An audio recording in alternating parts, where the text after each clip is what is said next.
नांदेड महापालिकेमध्ये आजपर्यंत काँग्रेसने 13 महापौर दिलेले आहेत आणि या महापौर पदावर 2026 मध्ये भाजपचा पहिला मानकरी कोण होणार आहे याकडे नांदेडसह संपूर्ण मराठवाड्याचे लक्ष लागले आहे। सर्वसाधारण महिला आरक्षणाने नांदेडच्या राजकारणात नवा अध्याय सुरू होणार अशी चर्चा सर्वत्र आहे। पाहुयात नेमकं नांदेड महापालिकेवर कोण राज करणार। नांदेड महापालिकेच्या महापौर पदासाठी जाहीर झालेल्या आरक्षण सोडतीने शहराच्या राजकारणात निर्णायक वळण घेतले आहे। यंदा महापौर पद सर्वसाधारण प्रवर्गातील महिलेसाठी आरक्षित झाल्याने तब्बल 13 महापौर देणारी काँग्रेसची परंपरा खंडित होण्याची चिन्हे दिसत आहेत। याच वेळी महापालिकेवर स्पष्ट बहुमत मिळवलेल्या भाजपसमोर इतिहास घडवण्याची संधी उभी टाकली आहे। नांदेड महापालिकेच्या स्थापनेपासून आजवर महापौर पदावर काँग्रेसचे वर्चस्व राहिले आहे।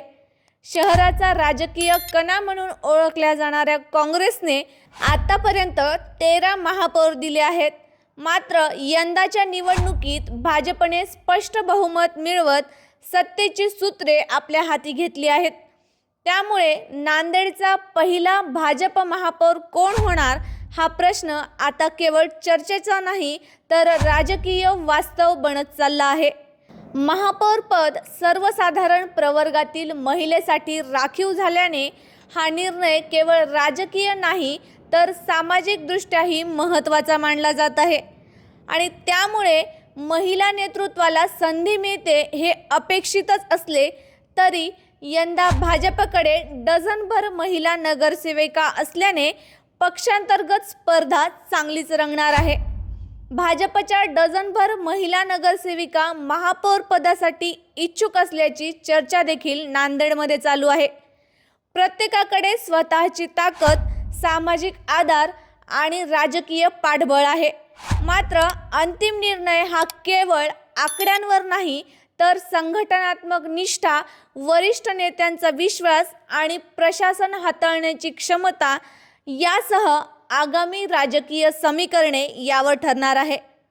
महापौर पद हे जरी घटनात्मकदृष्ट्या मर्यादित अधिकाराचं असलं तरी राजकीय प्रतिष्ठेचं आणि प्रतिकात्मक सत्तेचं केंद्र आहे। भाजपसाठी हा पहिला महापौर म्हणजे नांदेडच्या राजकारणात सत्ता बदलाचा ठळक संदेश देणारा असून आगामी विधानसभा व लोकसभा निवडणुकांसाठी मनोबल आणि काँग्रेसच्या पारंपरिक बालेकिल्ल्यावर शिक्कामोर्तब यामुळे भाजप कोणताही धोका पत्करणार नाही हे मात्र निश्चित आहे। आता पाहूयात की विरोधक यामध्ये नेमकी काय भूमिका घेणार आहेत। तर महापौर पद आरक्षणामुळे काँग्रेस, राष्ट्रवादी व इतर पक्षांकडे थेट संधी नसली तरी भाजपमधील अंतर्गत मतभेद, अपक्ष यांची भूमिका आणि मतदानामुळे होणारी फोडाफोड यावर विरोधकांची रणनीती केंद्रित असल्याची शक्यता आहे। नांदेड महापालिकेतील महापौर निवड ही केवळ एक निवड नसून काँग्रेसच्या दीर्घकालीन वर्चस्वाचा शेवट आहे आणि भाजपच्या नव्या राजकीय पर्वाची सुरुवात देखील मानली जात आहे। यासोबतच महिला नेतृत्वाला मिळालेली निर्णायक संधी आहे असा त्रिवेणी संगम देखील ठरणार आहे। आता प्रश्न एकच आहे की नांदेडचा पहिला भाजप महापौर कोण ठरणार।